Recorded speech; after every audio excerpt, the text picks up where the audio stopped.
Percorso di 4 km nel bosco della Contessa, che non ha niente a che vedere col bosco pisano naturalmente. Giusto Alice? Saluta! Alice si è fatta una gran bella dormita. Ciao! Ciao! C'è un bel pannello che spiega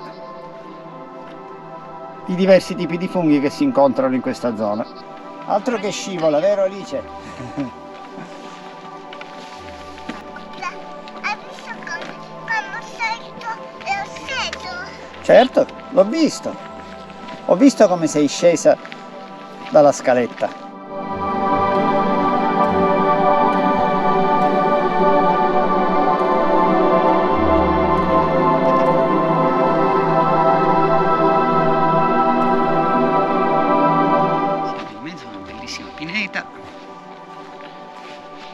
E Alice sta raccogliendo tutto quello che trova per la strada, pigne prevalentemente, fiorellini. Bisogna stare attenti alla processionaria, però ancora non ne ho viste.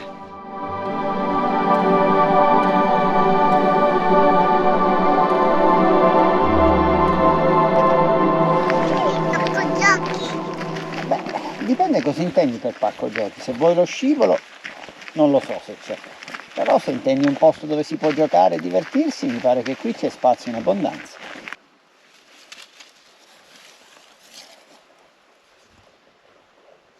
Ti vuoi sedere sulla palla di pietra? Direi perfetta per uno spuntino in campagna. Si sta bene, non c'è caldo, c'è un venticello fresco, la temperatura è gradevole, ci sono tantissimi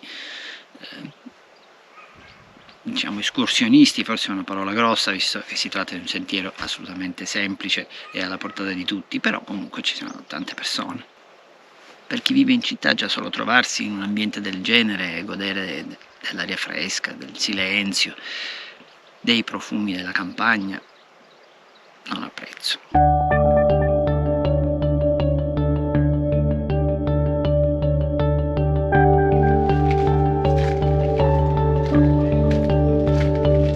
Intanto abbiamo lasciato il centro visitatori, lo sai che forse mi è arrivata una gocciolina in testa? Cosa? Forse mi è arrivata una gocciolina in testa, non vorrei dirlo, speriamo che non si metta a piovere perché non sarebbe molto divertente. Hai visto che belli questi alberi con tutti i fiori, le gemme fiorite, sono bellissimi. Questo è un punto dove gli alberi si diradano e si vede un bel panorama sulla vallata. Peccato.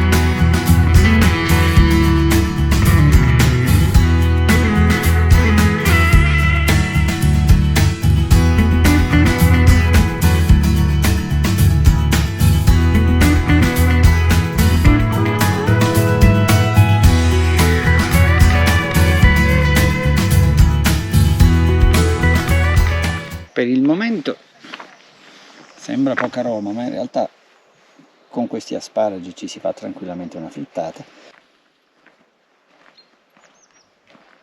Mamma, Abbiamo dovuto mettere l'impermeabile perché dopo le nuvole è arrivata anche un po' di pioggia. Per il momento qualche gocciolina. Alice è ben attrezzata, no? Come ti trovi con questa bella cerata?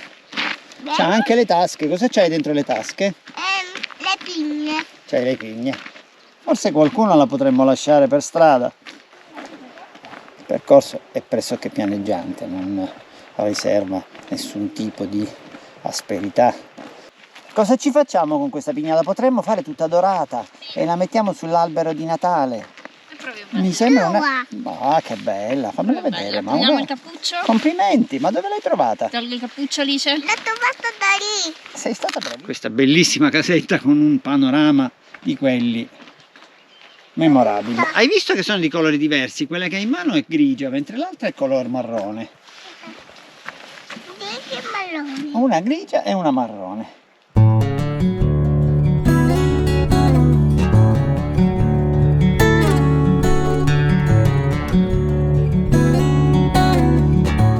Certo che hai raccolto tante pigne, e come le vuoi colorare?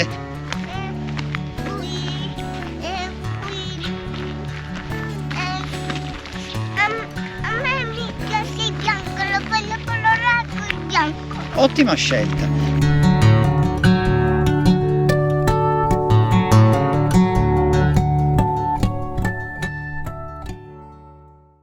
questo è il punto più panoramico del percorso. Da qui veramente la vista sulla vallata è qualcosa di spettacolare.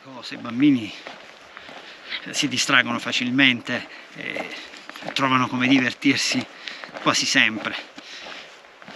Il piacere è quello di portarli in mezzo alla natura, in un posto tranquillo e farli entrare in contatto con questo genere di realtà.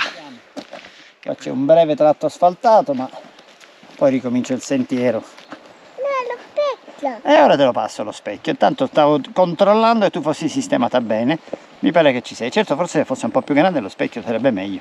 Comunque, pazienza. E andiamo a casa? Vuoi andare a casa? Sì. Beh, potremmo andarci a fare un giretto ancora da qualche parte prima di tornare a casa. Magari facciamo una Ci mangiamo un gelatino. Ci mangiamo una Andrebbe qualche un gelatino? cosa. Noi siamo completamente a digiuno. Tu ti sei mangiato 3 polpette, ma noi 2. tendenzialmente abbiamo tenuto sempre la destra, anche se qualche curva verso sinistra l'abbiamo fatta, però quindi se il tragitto è circolare dovremmo essere sulla strada giusta. Poi però c'è un bel tracciato, ma chissà dove va. Là in fondo c'è un'antenna. Secondo il nostro orologio abbiamo già percorso 4 km. Alice si è sempre addormentata su questo zaino e ci ha sempre dormito saporitamente. Evidentemente lo trova comodo, c'è poco da fare. Se riesce ad addormentarsi con tanta facilità e rimanere addormentata per chilometri, vuol dire che sullo zaino ci dorme bene. Però di preciso dove stiamo non è che mi sia chiarissimo.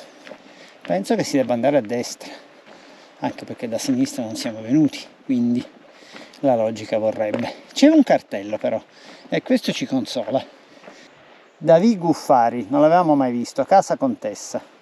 Certo, un'indicazione ce la potrebbero mettere, non sarebbe una cosa particolarmente difficile da organizzare. Qua l'aria è nettamente più fresca, è come se fosse refrigerata. Gli alberi sono incredibili. Il bivio, mi sembra il bivio da cui siamo partiti stamattina. Ci sono anche i cartelli, facciamo una verifica. Il cartello di stamattina, San Bartolo. Alla fine, con tutte le deviazioni, abbiamo fatto 5 km e 640 metri. Poi facciamo 5 km e 7, il tempo di arrivare alla macchina.